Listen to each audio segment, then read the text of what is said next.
resulting in false savings. At least 11,000 workers must now be paid 1,131 Eastern Caribbean dollars per month, or $6.52 per hour, in keeping with the law that took effect yesterday.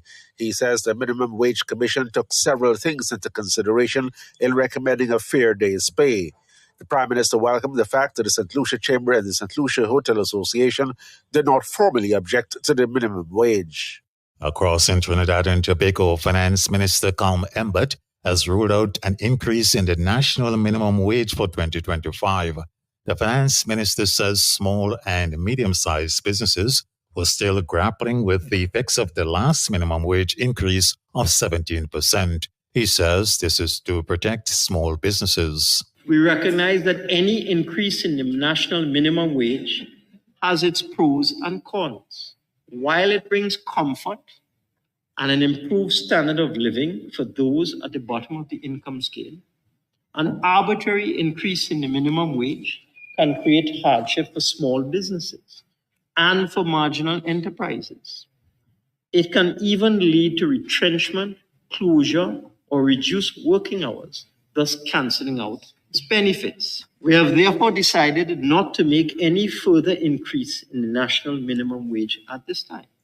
However, he says more than 18,000 public sector workers will get an increase in the minimum wage from the Trinidad and Tobago dollar equivalent of US $3 per hour to $3.32 per hour. Jamaica and India are exploring new areas for cooperation following a meeting of their Prime Ministers Andrew Holness and Narendra Modi in the Indian capital yesterday. Prime Minister Holness is on a 4-day visit to India, which has already seen the opening of new offices for Jamaica's High Commission in New Delhi and renaming of the adjoining street Jamaica Road. Prime Minister Holness expects closer collaboration in several areas, including medical tourism, sport, and the lucrative film sector. Jamaica recently established a film fund, which signals the government's intent to support filmmakers in Jamaica. We acknowledge the tremendous success of Bollywood, and we look forward to collaboration between the Indian film industry and hundreds of filmmakers in Jamaica. Representatives of regional entities with an interest in the sargassum seaweed will today wrap up a 2-day conference in Grenada aimed at developing investment opportunities from its growing presence. The unsightly sargassum seaweed has been washing up on the Caribbean coastlines in large quantities and has been a problem especially for the beach tourism-dependent countries. Grenada's Prime Minister Dickon Mitchell urged participants at yesterday's opening to move sargassum from problem to opportunity. It is clear from just taking a cursory look at the booths outside of this door that there are significant opportunities already for exploiting this resource. What we need to ensure is that we can scale this up, we can fund it, and we can make it sustainable. And importantly, we can empower the communities that have been negatively impacted by this. It is critical because there are lots of communities who've suffered as a result of our inability thus far to treat with this issue. The 2-day conference organized by the OECS and the European Union has attracted representatives from governments, regional organizations, academia, the private sector, and financial institutions. Belize says fields of sugarcane in the northern part of the country have been infected by a fungus.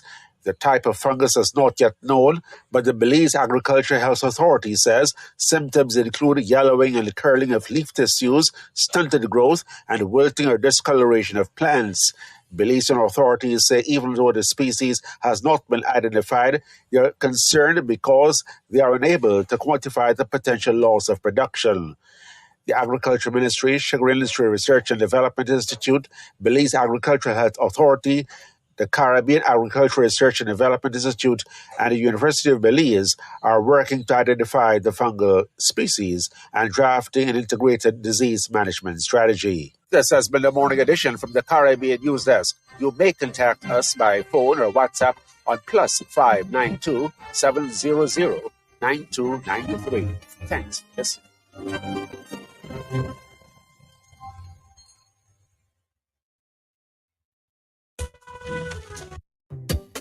The Ministry of Culture, Youth, Sports and Community Development and the Cultural Division presents a night of Creole elegance and splendor. It's the 2024 National Miss Wub Duet Pageant. On Wednesday, October 23rd, 7 young ladies will vie for the title from 8 p.m. Come see Tiara Andrew from Mon Rachet, Extasia Laville from Warner, Jacilia Jacob from Paybush, Heidi Ellick from Grand Bay, Bianca Thomas from Massa, Treasure Anthony from Canefield, Zoraida Louise from Soufriere. Ticket outlets, Bullseye Pharmacy and the Old Mill Cultural Center. Pricing, uncovered seating $60, covered seating $80, and sold only at the Old Mill Cultural Center. General admission at the gate $70. It's the National Miss Wub Duet Pageant on Wednesday, October 24th from 8 p.m. at the Old Mill Cultural Center.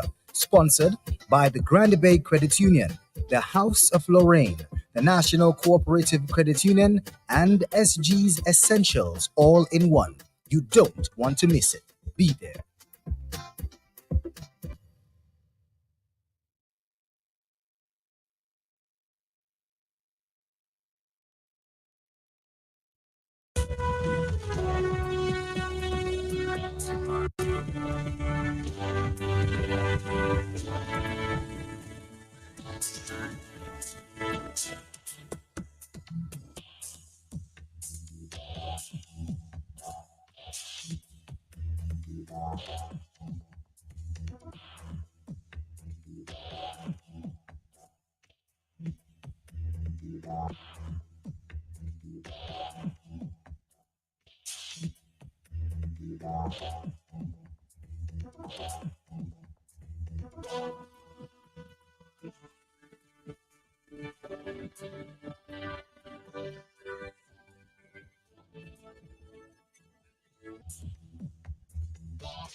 This is Asa Banton, your Tropical Water Ambassador, with your hurricane tip for today.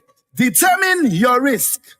Effects of hurricanes can be devastating and bring many hazards, including flooding, strong winds, heavy rainfall, rip currents, and rough seas.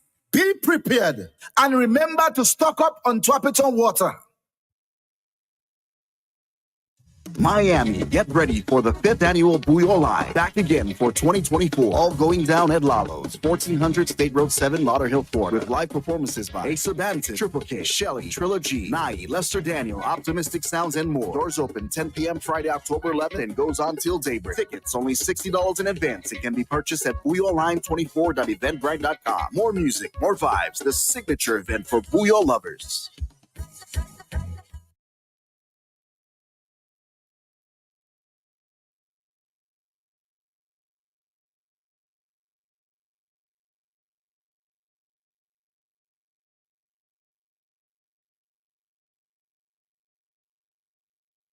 If your home and business is in a mess, you need a cleaning agent that knows you test. Disinfects, deodorize, you sanitize. Long-lasting fragrance refreshes your entire home. If you're thinking of cleaning chrome and porcelain, and not polyester and stainless steel, you need a cleaning agent that keeps it real and that's fast.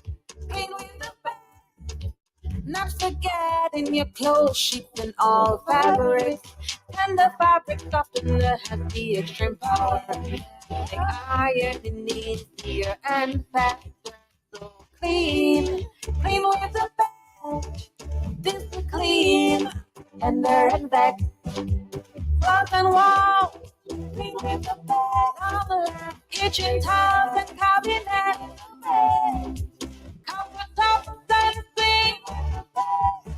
It's the clean, tender, and back, distributed by Fine Foods and sold island-wide.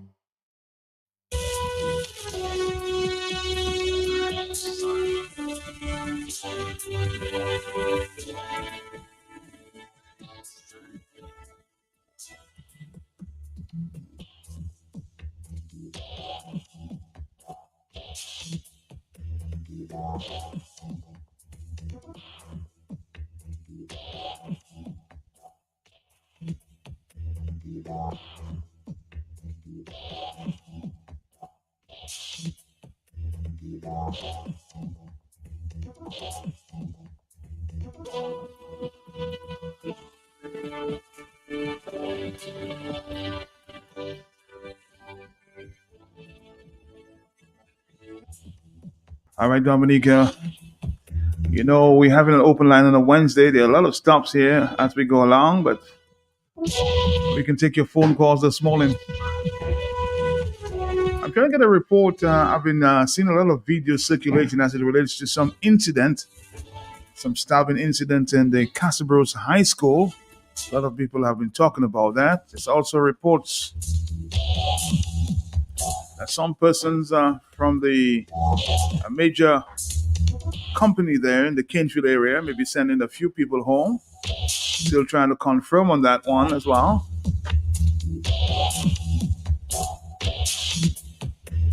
I'll try to get to the human resource managers in that area. A lot of people seem to be worried, scared about the possibility of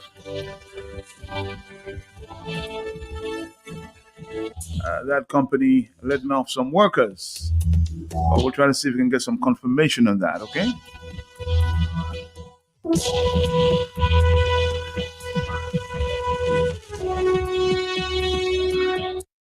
All right, let's continue. It's 449-3095, 449-3096. As we continue here in the morning, this is the Hot Set. Stick around. Our numbers are 449-3095, 449-3096, and 97-616-4257.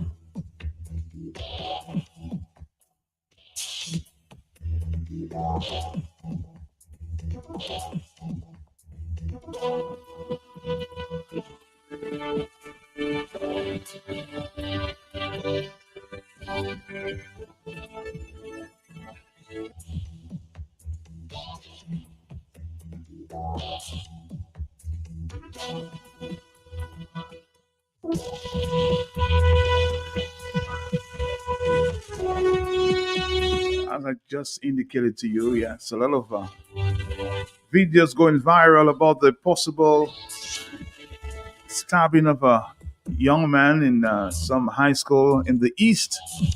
I think Castlebrose, to be more precise. Some parents seem worried. School officials seem worried about what is taking place there at the Castlebrose High School.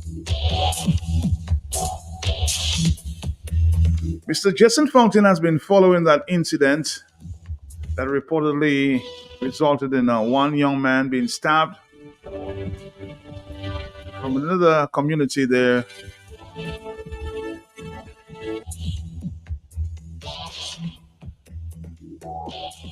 I suspect Jason has been following the story very, very closely. I may have some more details. I haven't spoken to the police in detail just yet, but I'm sure we'll follow up. Jason, what do you know at this time? What do you know? Pleasant good morning to you, Matt, and your fellow listeners. Good morning to the people of La Plaine, the constituency of La Plaine. Good morning. Pleasant good morning to you all. Matt, it is unbelievable. Let me just say, the family and to the victim, the young gentleman from La Plaine. You're in my prayers. We are praying for you. The entire community does our mourning and the helping, assisting her and then the comforts of the little boy. So they're in our prayers. You guys are in our prayers. But that is an unfortunate situation. This is the constant behavior of that school. There's a beef between the Kalinagro territory and the La Plaine young men of La Plaine who attended that school in the past and also who are attending presently at the secondary school in La Plaine. And it is of great concern. Now it has gotten too far and it can go further if something is not done on the educational level in terms of the school, the searches, the security guard at the gate, scanning of those children when they come and check their backpacks. Parents too need to also observe their children when they leave home, do not carry weapons. But these days and age, Matt, we have some children who feel that, we don't, as though they're grown. The uniform on them seems to you that, yes, they are a child. Technically, they are a child. They go to a secondary school. But this behavior, these characters, in regular plain clothes when they're out on the weekends or they're home, they are bad behaviors. But this incident was so unfortunate that this gentleman had an altercation with, there were two brothers who attended that school. There's a big brother and there was a younger brother. And then apparently he stabbed the younger brother in the neck at the back with a knife. And he was actually running towards I was told that towards one of the senior officials at that school, and ran into him while he was bleeding. And then he was ignored. And that is why I draw the line, and I'm a little upset about it. And then I spoke to them. I tried to get in touch with that senior official at the school. Why did you ignore the young child when he was running to you? And then you could have done something about it. Why did you protect the child? But this is what you heard, Jason. Do you have confirmation on that?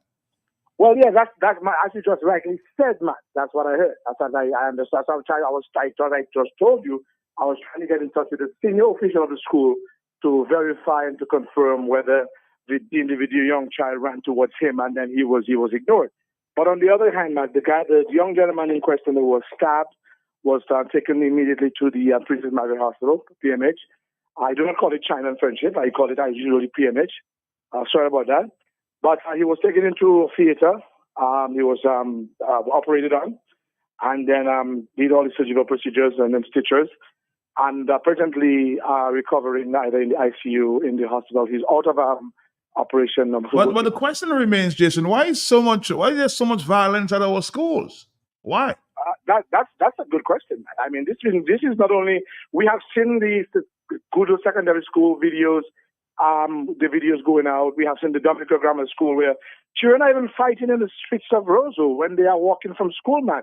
And in the Chinese stores, they fight everywhere. Everywhere they're just fighting. What is the problem with you all? I mean, I don't know. What is the problem with those children? I don't know. There is, well, I mean, they have little children beef. They have boyfriend, girlfriend beef. They have this beef.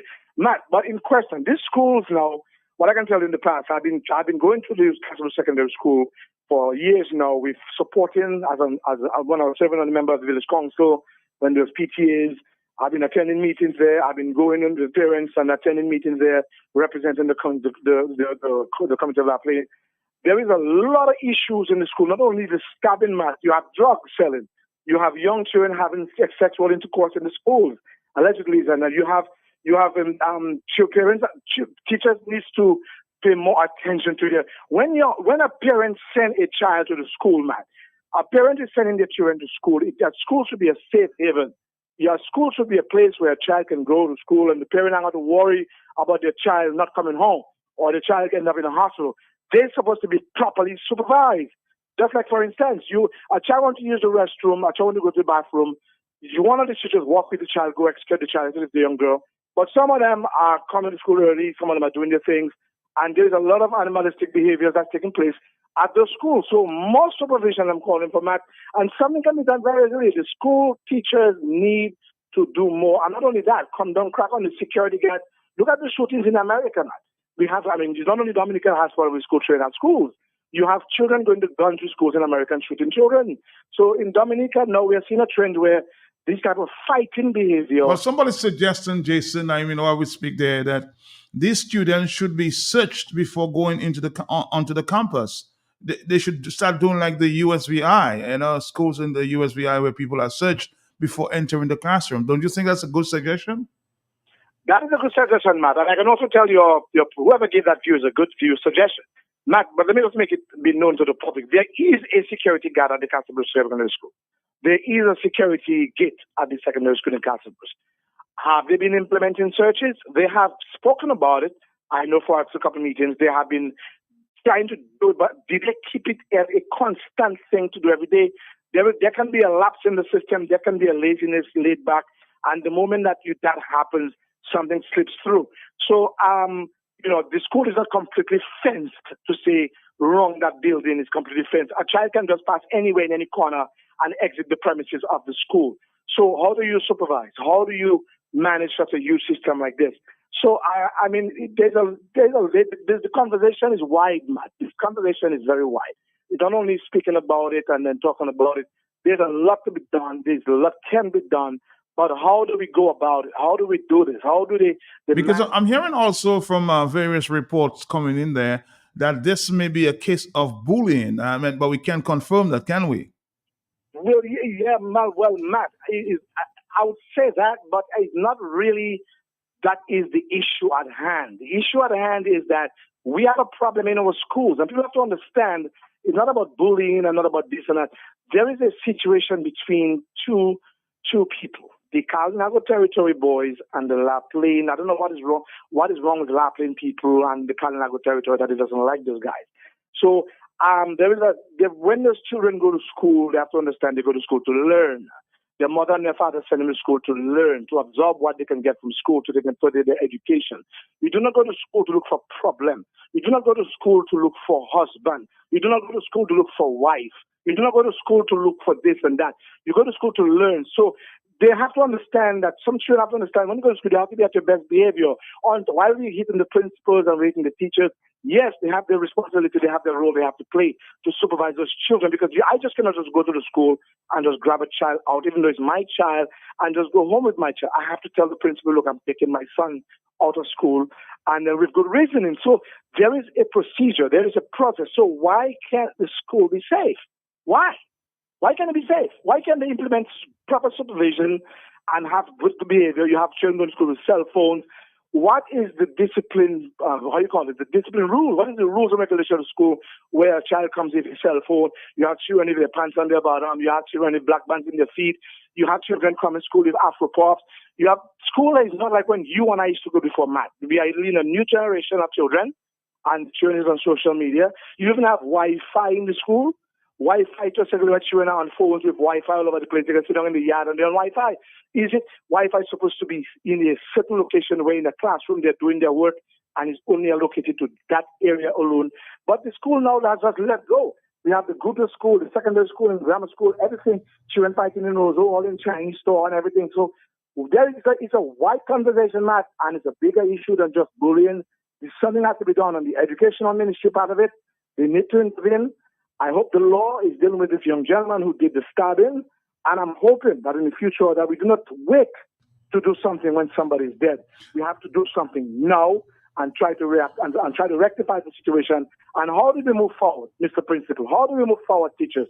How do you move forward in protecting the schools and protecting our children? When parents send their children to school, the parents should be assured that they know that children will come back alive. School is a safe haven. School is not a place where you send children to school and you down the block and then they have to worry about their child getting hurt.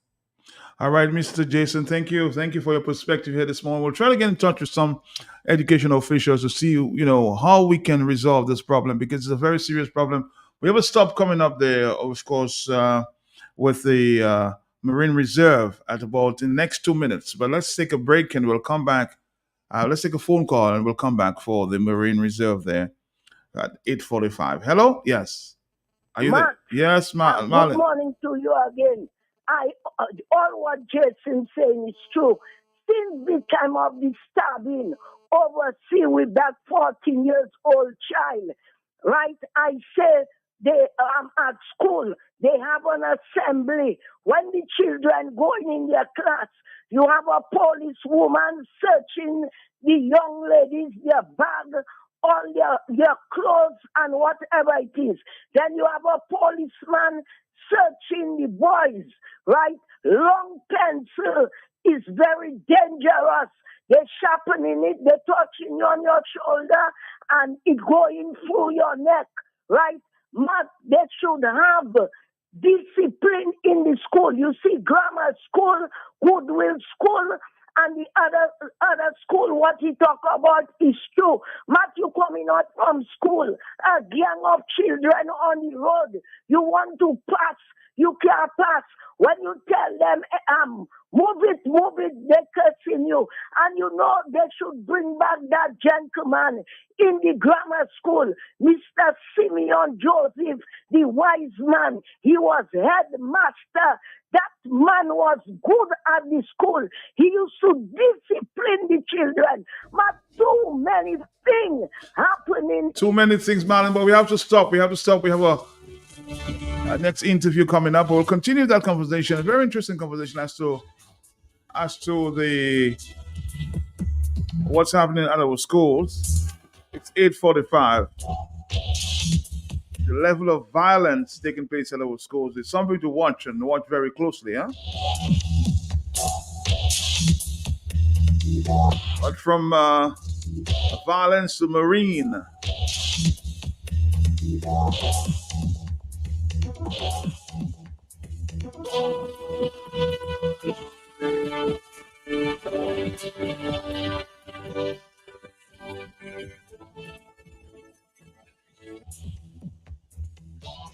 We're going to come back, Dominica, after this. We're talking with the Marine Reserve out of Soufriere Scott said about the Marine Reserve. This is not the first time we're talking now. We're having that conversation. Of course, we'll continue after.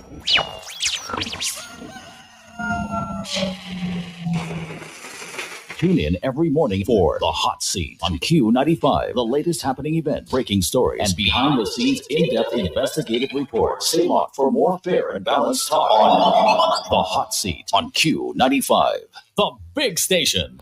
All right, so good morning. We're talking really the Marine Reserves there in the Scottsdale area. Good morning to you, gentlemen. How are you doing? Thank you so very much, Matt. I'm safe and well. Great to be here as usual. I see you looking good. I don't know what you're drinking or what you're eating. Fruits and vegetables. I try my best. So everything under control. Yeah. Okay. So tell us what's going on with the Marine Reserve. This is not the first time you're here. You're right. Yeah. Explain to the people out there and tell the people who you are and what is your responsibility or what are your responsibilities. Yeah. Thanks, Matt. Good morning to everybody near and far. And my name is Norman Norris. I'm the Soufriere Scott Marine Reserve manager. And my responsibility is really to try and support all of the activities because the SSMR was set up for fishers, and so their livelihoods could continue. And right now we at a reset. We're just completing the reset because, as you know, we got 3 hard punches from Erica in 2015, Maria in 2017. And then COVID-19 flattened us, decimated everything. So what we have done within the last year is that we have been doing a lot of work. We now have a management plan, 2024, which is a 5 to 6 year management plan. And it involves the activities of many of our partners. In creating this plan, we involved the Ministry of Tourism, we involved the Maritime Administration, the Fisheries Division, the police. We also involve fishers, the Scottsdale Fisheries Cooperative. They have 70 members, I think, or 80, 60 of them are fishers. We involve them. We involve vendors. And one of our key partners, the Dominica Water Sports Association, DWA, were also involved in that, and the DHTA. So it was not something that was done in isolation. All of those persons were involved, and we created we also spoke with the Ministry of Agriculture, the minister with special responsibilities for fisheries and maritime, fisheries affairs. So we now have that, and we can go forward with it. We also have a strategic and management plan. We were also able to complete a financial audit for 2023. And this is just some of the work that we've been doing. And we're happy to inform all of our partners and to engage them, tell them we have moved to the next stage from the reset out of first gear into second gear and beyond. You might know that the season opens next week Wednesday. The first cruise ship comes in, and this is really our peak income generation time.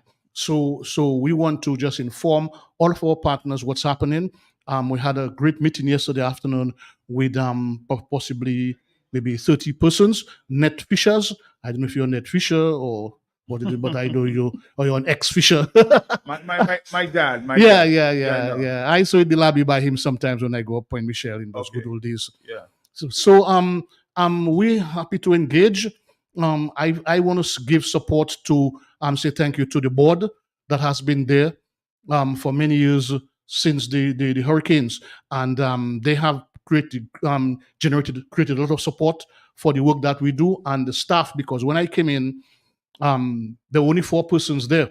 So we've been able to get more persons involved, and we can better do monitoring, control, surveillance, enforcement, and visit the sites, and make it a lot more interesting, exciting, and meaningful. So this is just some of the things that have really been happening here with us. So what are some of the challenges that you now face? We have a few challenges. One of them is that the Marine Reserve is demarcated into 4 zones. We have the fishing priority area. This is the largest size. And we also have the scuba diving area. We have 2 scuba diving areas, one to the north and the south of the reserve. The most popular diving area is really Champagne area, and the other one is Scott's Head. So you can't do any fishing in that area? No. The fishing priority area is specifically only fishing. This is why it's a priority area. You cannot put nets and pots and lines in a scuba diving area. This could cause accidents, and it can damage the ecosystem. No, this was all done with science informing us as to exactly what's happening. So we also have the nursery area, and as you understand, the nursery is where fish, not just fish, but whatever small creatures you have can grow, and they go into the outflow, the other areas. And then we also have a recreation area. You can go and swim and snorkel, have a little picnic out to the end at Scott's Head. So those 4 areas were demarcated in 1998. I want you to rewind that tape, because there are many fishermen who go in that area may not even be aware that these are demarcated areas. So again, review as to where the fishing areas are and where the diving areas are. Can you do that for me?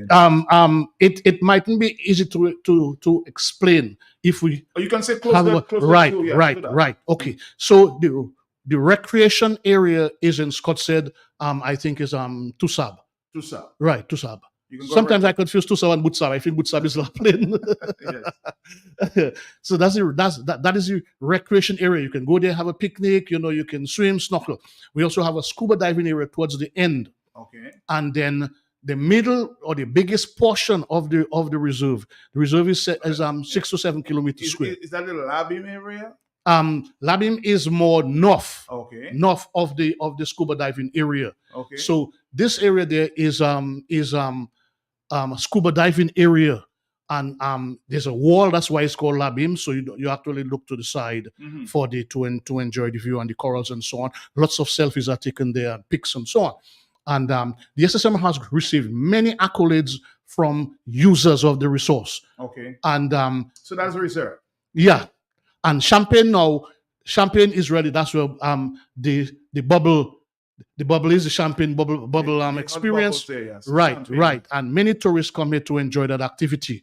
You would know, Matt, that prior to 1998, it was just fishermen alone using the area, Soufriere, Scott's Head, Point Michelle area. And then because of the non-preferential treatment, we had to go into diversification of the economy, and this is where the tourism factor came in. The tourism factor is a major booster for the blue economy. The blue economy is actually on par, So we want to be able to contribute to that, but we also want fishers to be able to continue with their livelihood. The meeting we had yesterday afternoon was specifically addressing some of the concerns of net fishers, because this demarcation, this SSMR reserve, has been there since 1998. So it's there 25 years, and Generation X, or persons who were there before, they understood and they knew it. But the new generation coming in, and I think because of the gap that we had between 2015, Erica, and COVID, post-COVID, some situations were created whereby, because again we didn't have a boat, we couldn't do proper monitoring, control, surveillance, enforcement.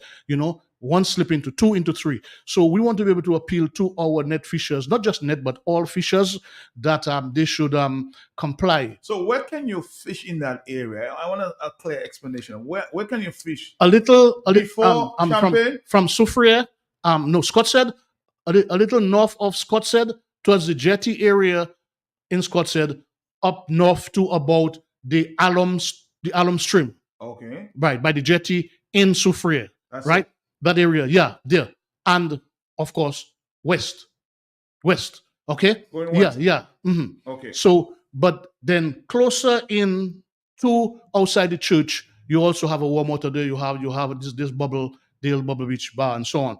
It's a nursery area. So this is to protect and preserve and grow fish, so they can go out into the fishing area, go out into the scuba diving area, and so on. So some fishers have some challenges that they're explaining to us, and the meeting yesterday came up with some questions and solutions, and we want to continue discussing that. I think we have already I think some people want to ask. Yeah, absolutely. Are you there, caller? Yes. Matt, good morning to you. Morning to you. And good morning to your guest. Good morning, yes. Matt, like you know, every village in every country have certain areas that people have their economy. Right. Since I know myself, little boy, and people before me, all of us, I'm calling from Scottsdale. I live in Scottsdale. I'm Higgs Adams. Mm-hmm. All of us have a history of fishing in Scottsdale. Scottsdale industry, Soufriere Scottsdale industry has been fishing. And not all our grandparents have raised in fishing. We have a situation in Scottsdale that has been happening for some time now, and that cannot be rectified. Everybody looking for their interest. But one thing I will tell you, whenever any fish is surrounding Scottsdale or Soufriere, the economy is up. Any fish they bring from Soufriere Scottsdale, everybody's happy. The economy, everybody gets a piece from it. What is happening?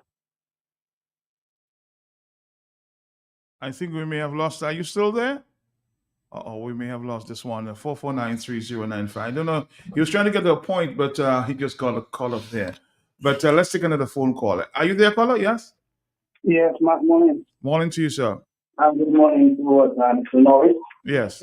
Yes. Mm-hmm. Okay, Matt. I want to get into another aspect, because I didn't mention the amount of different institutions that are on board. Yes. And I was waiting to hear a particular area, which is the construction industry. And why the construction industry?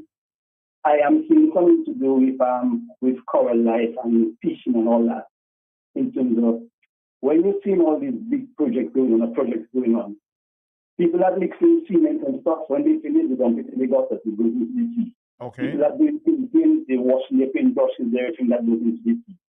I do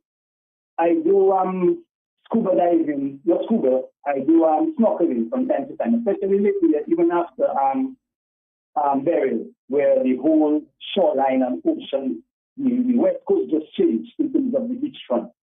And areas that I have been where you see new marine life, and then where marine life was existing, there's a lot of sedimentation, there's a lot of dumping, there's a lot of plastic, there's a lot of debris. And with all the different agencies, who is really responsible for really dealing with that aspect of it? Because if this thing continues, I mean, we're talking about coral, which is a specialty sponge, coral sponge. That will absorb all these contaminants and will be no more by the time it's maybe 10, 20, 50 years from now. And you talk about tourism there. Now, if you're asking the tourists to come, what do you have in place to protect stuff like that? When you have this indiscriminate dumping, the dumping of cement, the dumping of paint, the dumping of even mechanical oils and stuff from garages or roadside mechanics. And in all these things that we put in perspective, and these things have been going on for a while, and nothing, in my opinion, nothing has been done about it, because I have gone to the extent years ago where I've reported people that actually got vexed to me for dumping oil in the drain. And you're talking about the police on board. Is the police and stuff like that? Can you go to the police to report stuff like that? Where do you go for all these things? A big building by me there. It's built for years, but every time there's some construction, something going on, there's cement, there's sand, there's paint.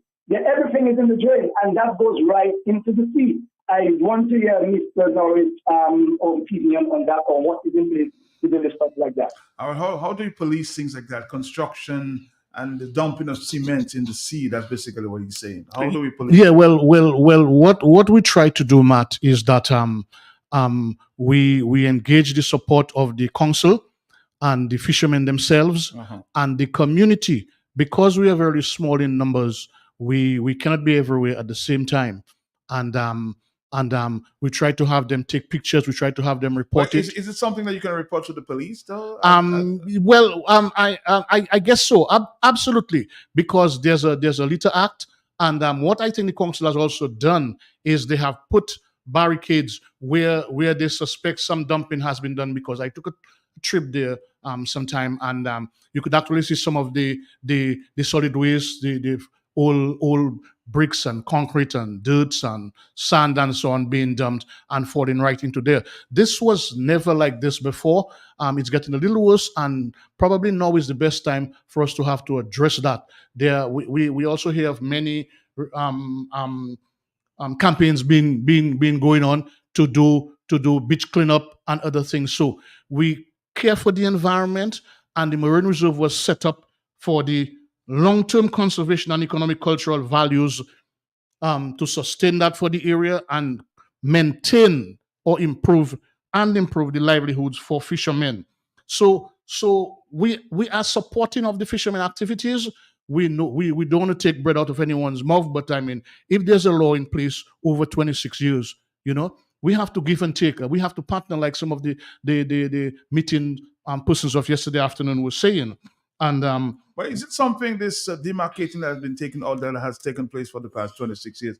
Is it something that's working for you? You've seen the result? Yes, it has worked. It has worked, but no, to me lately we begin to have some increased challenges. Okay. So this is why we really want to go public. We want to do a press release and ask for the support of the fishers, because the meeting yesterday was not just for Layou, Point Michel, and was not just for Point Michel, Scottsdale, and Soufriere. We invited Layou fishers, and they suggested we put the meeting for free instead of 5 because of the time factor.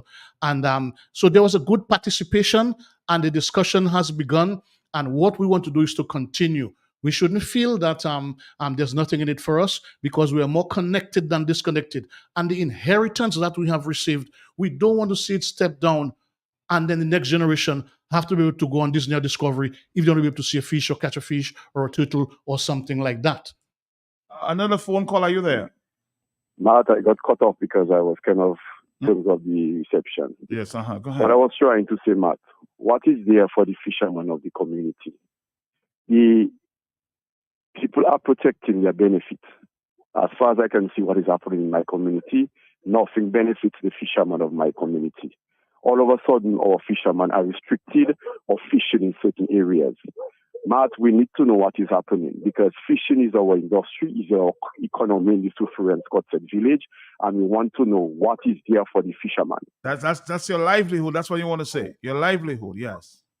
It is too long now, Matt, that have been going on, and nobody haven't come to address the situation in the community. It is time. We want to know how the fishermen are going to survive. Matt, whenever any boat come in the community, the Lama people have to be coming and drive them away. We do not know. We would like to know what is the reason of that, who protecting who. The fisherman's money comes in the industry, in the village. We do not know where Lama money is coming. So we would like to know what is there for the community and what the gentleman is, who is he representing? Is it his benefit or his department, or is it the community? We need to educate our people. We need to know what is happening, because it is our survival. Fishing is our survival. We need to know who is going to talk on our behalf in fishing. Thank you, Matt. All right, we'll continue, but we'll take a voice note before that, because we don't have too much time this morning. You almost need a whole hour for answering questions. But again, let's put this voice note there. Yes? Yes. Matt, I do have a question. I'm in my office here listening.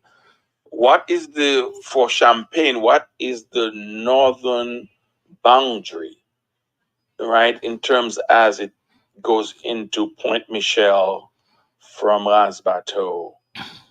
There has to be a boundary, right? Because we used to net fish in Ras Bateau proper, if you remember that, right? So, what are the boundaries?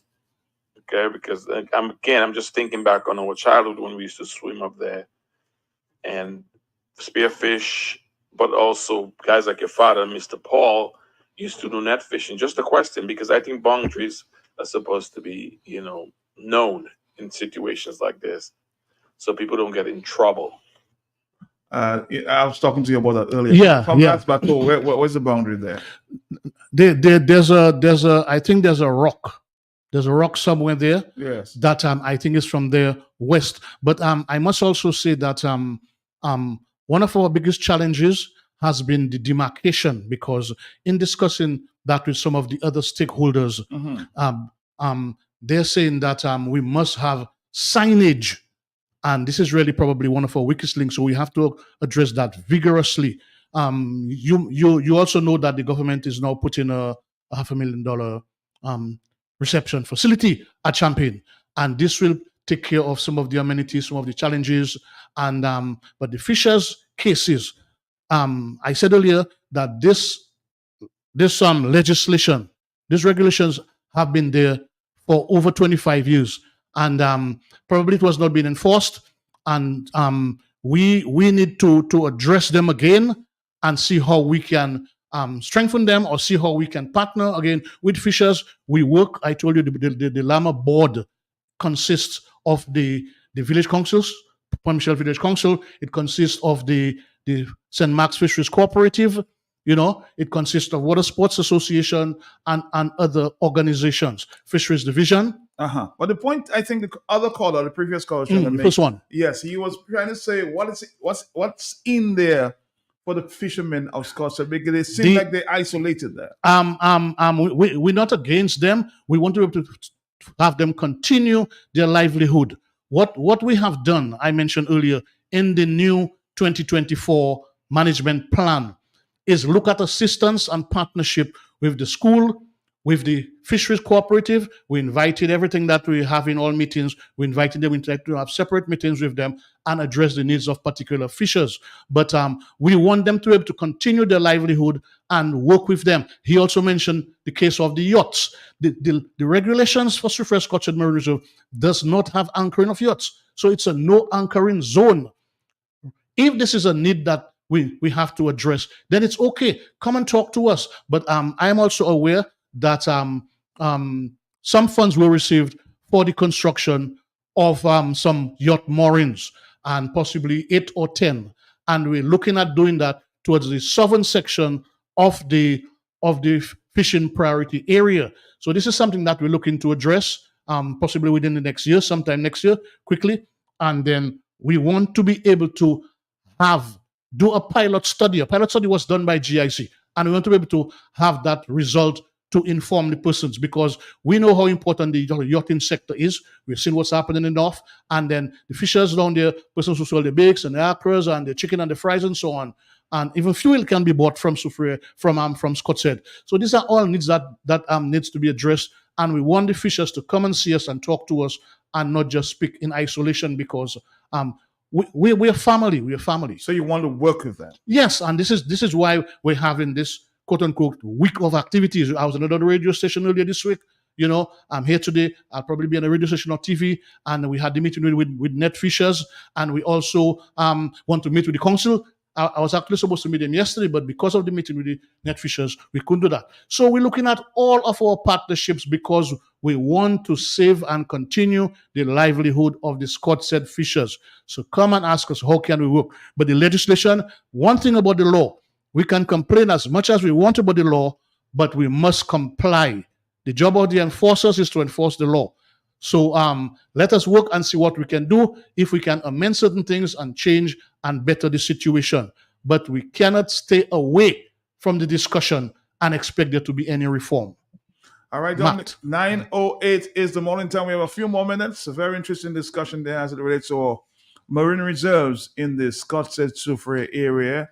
Extension there to Ras Bateau, Champagne. A lot of fishermen there feel a little challenged. But we have a few minutes, so let's just wrap it up. Yeah, I'm really happy for the opportunity. I told the fishers yesterday, don't make me come to you. There are too many of you. Come to us and just tell us, let's have a meeting and let us discuss. It's better to cuss than to discuss. And I've only been there for 1 year, and we've been able to achieve a lot because of the support of the board and because of the support of the staff. I must say thanks to our small staff. We are only 4 persons. There are 8 of us there now, so we'll be able to do a lot more work. And we want the continued support of the community because it's for them. Originally, they had all of it, but because we are now in a shared space, we have to be able to create the environment where all persons can survive and quote unquote all can eat, and we can be able to grow because the sector has a lot of potential. We're looking at diversification of activities, possibly doing weddings there, Matt. You might come on if you want to renew your vows, or my wedding. Nobody wants to go in church again, so you can come and do that on the beach. Let me take a phone call. Talk to me, yes. Are you there, caller? Yeah, good morning, Matt. Morning.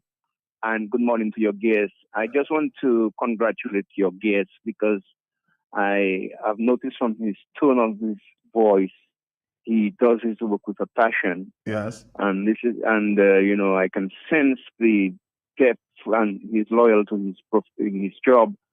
And I think we as Dominicans, we are always there to a lot of crying. I think we just have to join the team and to protect the resources in the sea, and the people who are responsible to do what he is promoting there.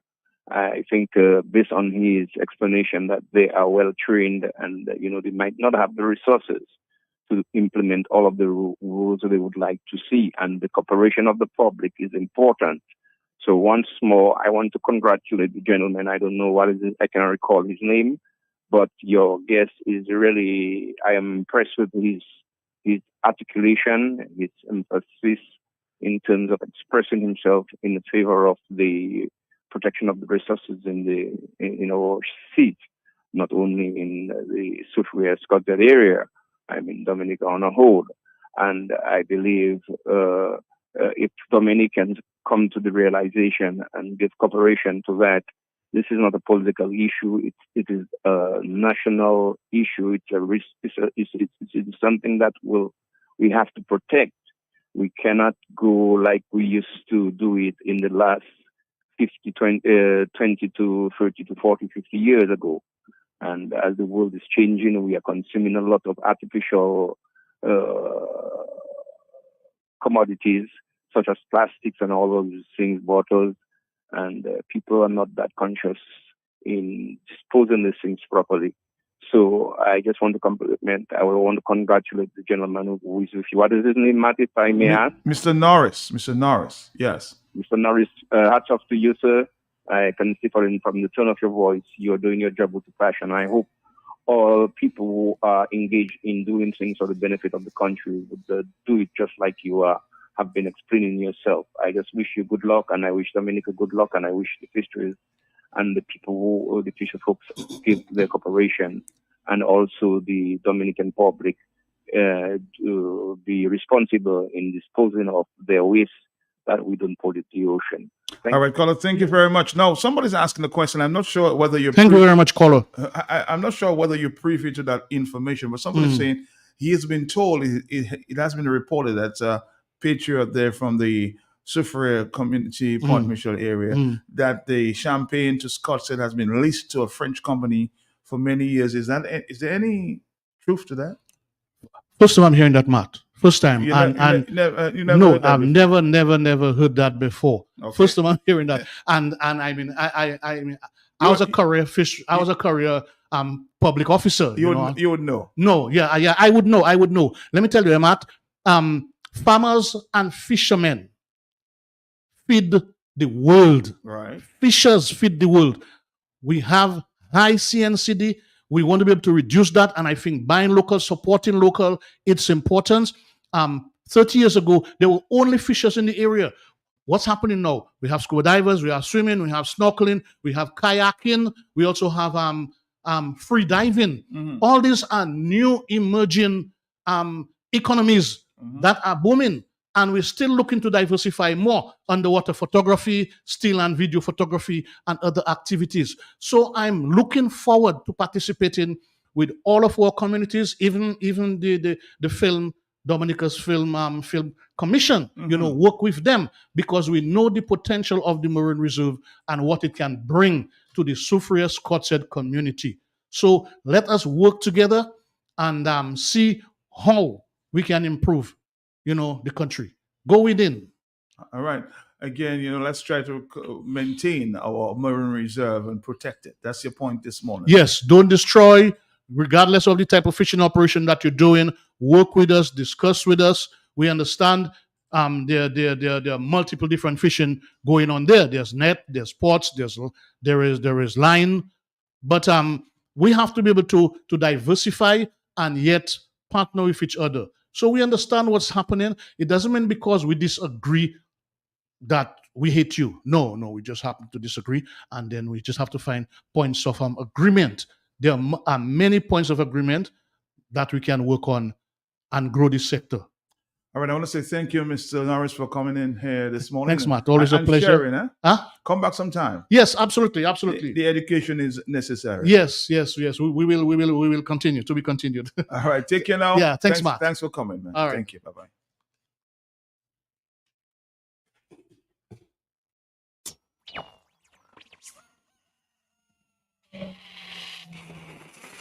Tune in every morning for The Hot Seat on Q95, the latest happening event, breaking stories, and behind-the-scenes in-depth investigative reports. Stay locked for more fair and balanced talk on The Hot Seat on Q95, the big station.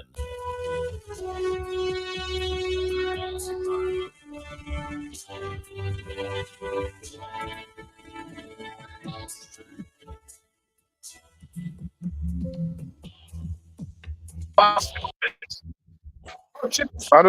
That's it.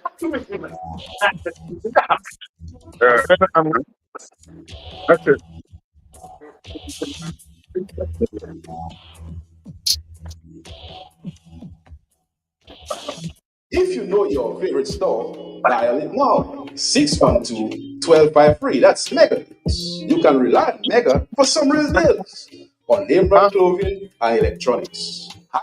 I have to do an interview now. We are a wholesale and retail store. Put some chicken for me, the chicken and rice. In Calabish, right on the middle. Put some chicken and rice for me, please. The chicken and rice. Instagram as Mega Deals Dominica. Like our page. Check out our stuff. Call us. Visit us. We'd appreciate that. Come try it on. Love it. Buy it at Mega Deals. Yo, online and bring it all also on wheels. We make it convenient for the shop. I want to do a short radio interview. Hey, well, I'm sure that's fine. Okay. You're doing the interview like for some real All right, Dominic, we're here. It's 9:17. Darwin Telemac, are you locked in this morning? I'm here, Matt. All right, well, I'm happy you can join us there at short notice, Darwin. We are very concerned. You're all the way in the United Kingdom as we speak. We're very concerned about what is going on around the world as it relates to port workers striking, and we need to know what are the repercussions there for this part of the world. I'm hearing a lot of people maybe complaining that, it may have some impact on us here in the Caribbean. Darwin, I want to say thank you for joining us here again at short notice. Good morning. Thank you very much. He's the port manager of Antigua, and I'm sure I think he's some president of the Caribbean Port Association. Darwin, good morning to you. How are you doing? Hi, good morning, Matt. He's some president. Everything good? I'm fine. You can say that about your friend. It's okay. I am the chairman of the Port Management Association of the Caribbean. And I am the port director in Antigua. So we're talking to the right person at this time, Darwin. We've heard, and I'm sure you've heard that there is some strike action, dock workers striking at the U.S. ports and trying to sort of creating shortages around the world. What can you tell us at this time? What can you tell us, and what are the possible impacts going forward? Well, first of all, Matt, I'd like to say good morning to the folks in my lovely country. Dominica. And I'd like to say special good morning to my wife. She's, I don't know if she's listening, but she's there, as well as my daughter, who is, Matt, if you can believe it, my daughter is in high school. I still can't believe that, but they grow up so fast. Anyway, I'd like to say special good morning to them and to all the listeners in Dominica. And that, Matt, we do have a situation that extends from Galveston in Texas, or one or two smaller ports from Texas, all the way to Newport, Maine. There are 36 ports on the East Coast US that are now officially locked down. The ILA, International Longshore Men Association, they have reached an impasse with the owners, and they have decided to withhold their labor. They're withholding their labor based on them not being satisfied with certain elements that the owners are not willing to budge on. They've actually stopped speaking to each other. And I think that situation is going to have to be resolved somehow. However, the effect of that strike is that goods going in through the Panama Canal that would normally, and by the way, the canal was created to facilitate large global carriers to have access to the East Coast of the United States. The East Coast of the United States, in turn, supplies Latin America and the Caribbean with upwards of 90% of the food supply, goods, had dry goods, equipment, and items that we use for our daily lives. So South Florida or the East Coast US is of critical importance to the economies of Latin America, and more specifically in the Caribbean. The good news is that we don't see any immediate impact on the ports that are serving the Caribbean. Tropical Shipping operates out of the Port of Palm Beach, and the Port of Palm Beach is a non-union port that provides some safeguards there. The other carriers, which is Seaboard Marine and King Ocean, operates out of Port Everglades. Well, Seaboard operates out of Miami, and King Ocean operates out of Port Everglades. Some of those ports are unionized, but they're not under the union that is striking, so there'll be no impact for ports that are served by Tropical Shipping, Seaboard Marine, King Ocean, and the CMA CGM vessel that comes into the region. So from a carrier's perspective, we will continue to see these carriers leave. Tropical would have left West Palm Beach, well, is leaving West Palm Beach today, Wednesday, unabated, no issues. It will leave with the full loads going to all the markets that it needs to go to. Seaboard will do the same, so will King Ocean, and so will CMA CGM. Next week, we think that the same will happen. And if the strike extends to a third week, that's when I think we begin to face concerns around availability of critical items that the region would need. Now, why is that, Mark?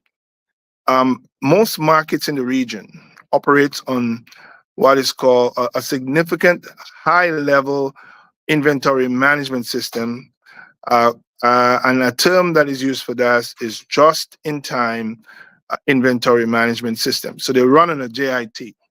The JIT means that you use shipping to deliver efficiently to you, so you don't have to warehouse too much stock. Stock is expenses. Stock relates to pilfering. Stock also has challenges of damages, and also stock has damages of expiration. So most businesses in the region manage their cash flow by using the just-in-time inventory management to mitigate some of their expenses and to allow for the markets to have fresher supplies on a weekly basis. The ships that come to us, all of them, have been very efficient as they have arrived every week consistently. And in the case of geese, it comes in every 2 weeks. And in some cases, they come once a month into different markets. But whatever the rotation that these ships are on, they've been very efficient in coming to our markets, and the businesses have grown accustomed to doing that. The just-in-time inventory system, therefore, means that you have a weak supply of cargo, critical cargo, urgent fresh cargo in your market regularly. So if it doesn't get replenished by the following week, you're going to have issues. So for 2 weeks, we will see the situation allow for proper handling. And if it is not addressed in that 2-week period, we can see some concerns going forward. But tell me, Darwin, because I think you made a point earlier as it relates to we're facing a challenge as it relates to supply chain vulnerability. It continues to haunt the Caribbean region. Can you speak to us a little before you go? Well, you know, Matt, the supply chain concerns is a global issue. We remember COVID, and we had significant challenges as it relates to supply chain. There were ships that won't come in anymore. There were ships that will come in very lightly laden with cargo. There were ships that would stop coming once a week and they would come once every other week. Things changed so much during COVID.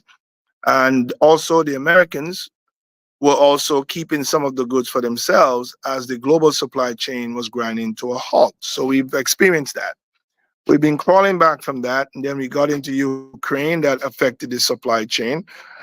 We have the Israel-Palestinian conflict that spilled over into the Houthis, taking over the Red Sea and eliminating traffic through the Suez Canal, causing further delays and vulnerabilities to the global supply chain, as cargo now had to move all the way down the Horn of Africa to come back up. That adds days and days to the traffic. It also means that empty containers that were needed in certain parts of the world could not be available, and that has impacted supply chain. We have issues related to a widening war with Israel and Iran that may actually spike fuel prices that will further create vulnerabilities along the lines of an efficient supply chain. So the region and the world are staring at some significant challenges, and albeit 30 days or so before a general election in the United States, the union has decided that they're going to stop working, and this one really is a gut punch to a global environment that could ill afford any further supply chain issues. The Caribbean relies so heavily on South Florida for their replenishment that sometimes people say when the USA sneeze, we catch a cold. Well, it's worse than that. Our food, clothing, and shelter comes from vehicles that brings it to us from South Florida, and so we are connected at the hips in that respect. The issue of vulnerabilities for our supply chain, therefore, hinges on the fact that we don't produce within the region enough goods to sustain ourselves. We have the governments of the region have attempted through the 25 by 25 program to reduce imports into the region by 25% by 2025. That has been an initiative pushed by the heads of CARICOM. Our Prime Minister Mark would have been one of the individuals who would have led that charge to create that awareness that we need to reduce a significant amount of our imports into the region. What we have not seen is a robust continuation of not only the discussion, but activities that would lead to some level of action that would show that there is a plan towards realizing that reduction come 2025. So we may not make that deadline as they had planned. However, this strike, I think, signals that that vulnerability must be addressed, and the region has to become far more involved in sustaining itself. We may never be able to erase the 90% of which we rely on South Florida or our extra-regional supplies, but we at least need to reshape that to have a fraction of it coming back into the region and emanating from the region. To do that, I am suggesting that we look at ports such as Kingston in Jamaica, Caucedo in Santo Domingo, that could facilitate large amounts of global cargo that would then come into those ports and be filtered back into the Caribbean without going up to Miami. Right now, everything goes to Miami. As a matter of fact, the Dominican Republic produces so much food that the Dominican Republic alone could feed the entire Caribbean multiple times. For purposes of trade, for purposes of not being part of CARICOM, they are not a party of the Common External Tariff that would allow for ease of doing business with that very productive market. That may be something that our heads would look at to see if there's a way that we could reduce our reliance on external sources to get more engaged with one of the partners that are part of us. The issue there with Santo Domingo as well, Matt, is that some of those very produce would leave Santo Domingo, go up to Miami, and regional suppliers would buy them from distributors in Miami and bring them back into our markets, into our hotels, and into some of our homes. So that too can be an area where we could eliminate some of that and build greater resilience in the supply chain. Now, to be able to create that sort of reduced level of vulnerability, we need some place in the Caribbean that we would centralize production, centralize value added, and centralize transport.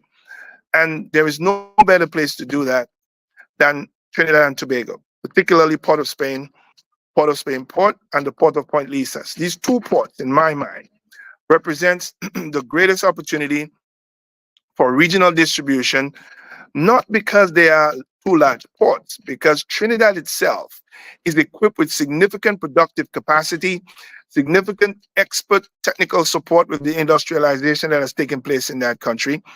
The energy source allows for cheaper energy being available for production and storage. They have large-scale warehouses. They have airlines that they own that could facilitate transport in the region.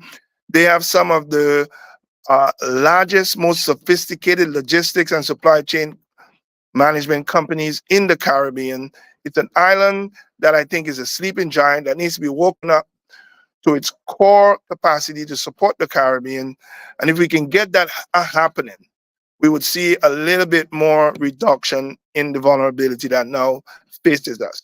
So in other words, Trinidad has more prospects as a productive, efficient market with labor, technology, cheap energy to be able to facilitate regional production and distribution. The challenge we face, Mr. Pelletier, is as islands, we tend to operate as silos. We don't wish to cooperate for the common good of our people. And as we try to do it all alone, the vulnerability increases. Time that we start looking down the road towards greater cooperation and integration of our productive sector towards building a supply chain that can make life better for our people. All right, Darren Telemac, I just want to, of course, we are very, very happy we could continue to talk to you about the issues as it relates to longshoremen strike and how it impact the rest of the Caribbean. We will talk again sometime. I know you're in the UK at this time. You're a very busy guy. So congratulations again, Darren. And we look forward to talking to you again sometime in the near future. Yeah, Matt, if I might just add one thing here. Go ahead. In the UK right now, we are discussing the issue of decarbonization of shipping and its impact on ports and ultimately the citizens of our Caribbean. We are fighting to ensure that the proper language is put in place to not create any further vulnerabilities for our people, but to ensure that we arrive at a decarbonized environment without massive economic and social challenges ensuing as a result of that. There is a global agenda. Who are the representatives in the UK as we speak? Are you there? Well, can you hear me? Yes, I'm hearing you. Go ahead. Yes, we have here at the UK the port manager for Dominica as well, Mr. Benoit Badwell. We are about to sit and in a minute. We have the Jamaica Maritime Administration, St. Lucia, St. Vincent, and Antigua. along with the Bahamas. Few islands are not here, but as the chairman of PMAC and as the CEO of the Port Authority of Antigua, I'm here representing the broader region, looking to ensure that the right language is in place, that the right solution is put in place, that we do not create further harm for our people. Darwin Telemark again, thank you very much. Representing You're welcome. Antigua and Barbuda. And as he just indicated, our port manager, Mr. Beno Badwell, is at that meeting. I'm hoping that we'll be able to speak to Mr. Badwell when he comes back to his homeland. We have a few minutes and then we have another stop. So it's going to be a very, very busy morning. We have a gentleman by the name of Ron Harper who's here. Heard him speaking yesterday to some issues he had there with some business in Dominica. From what I gather, he has had some issue with this company for about 4 years. And he wants to speak to us about that because he wants his piece of equipment. He says he has paid for and has not been delivered. Mr. Ronnie Harper, tell us, we have a few minutes. Good morning to the listeners out there, and morning to Mats, and morning to Q95.